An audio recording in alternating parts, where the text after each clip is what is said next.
Bugünkü avtomobilimiz Polo 1.4 motor. Bu avtomobildə pompa problemi ilə gəlmişdi. Pompa dağılmışdı. Baxdıq, gördük ki, remen də dəyişilməyibdi. Pompa yaxşı ki, zakrınt eləməyib. Yerindən çıxmışdı. Onun da videosu var, göstərərik.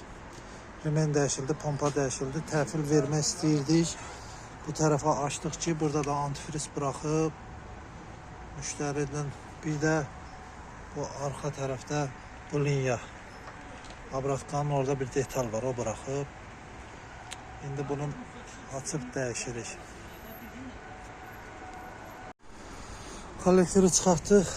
Görürük, kollektorun altında bu buraxıb. Abratka bunlarda xəstəlikli pololardan. Bir də altdan gedən turbo var. Onun üstünə də bu yuxarıdan gedən antifriz də tökülür. Amma dip hissəsinə baxırıq. Burada videoda görsənmir. O dip hissəsində ərp yaranıb pompaya girən tərəfdə. Yəni o elə bir mahiyyəti bir şey deyil. Açmışkən onu da dəyişirik.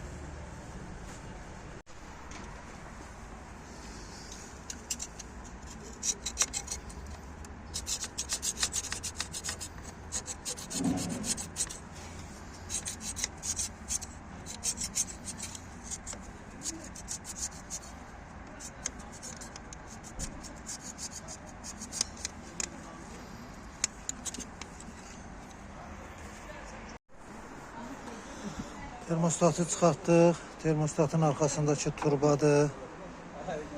Qırılıb təmiz. Bu da bu. Başına sövmüş bütün. Sağ ol. Avtomobilimiz hazırdır. Demək olar ki, su sistemin hər bir şeyin dəyişildi.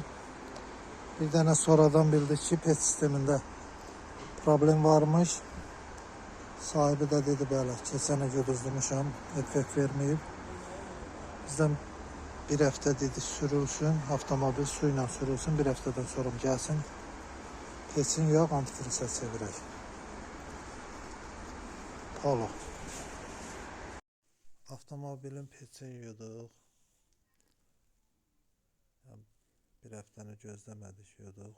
Peçi də çox isti vurdu, çox mükəmməl açıldı. Sadəcə yenə bir həftə su ilə sürülməlidir ki, təmizlənsin. Bir həftədən sonra sahibi gətirəcək. Yenidən baxış keçirdək. Avtomobildə ərpdir bütün.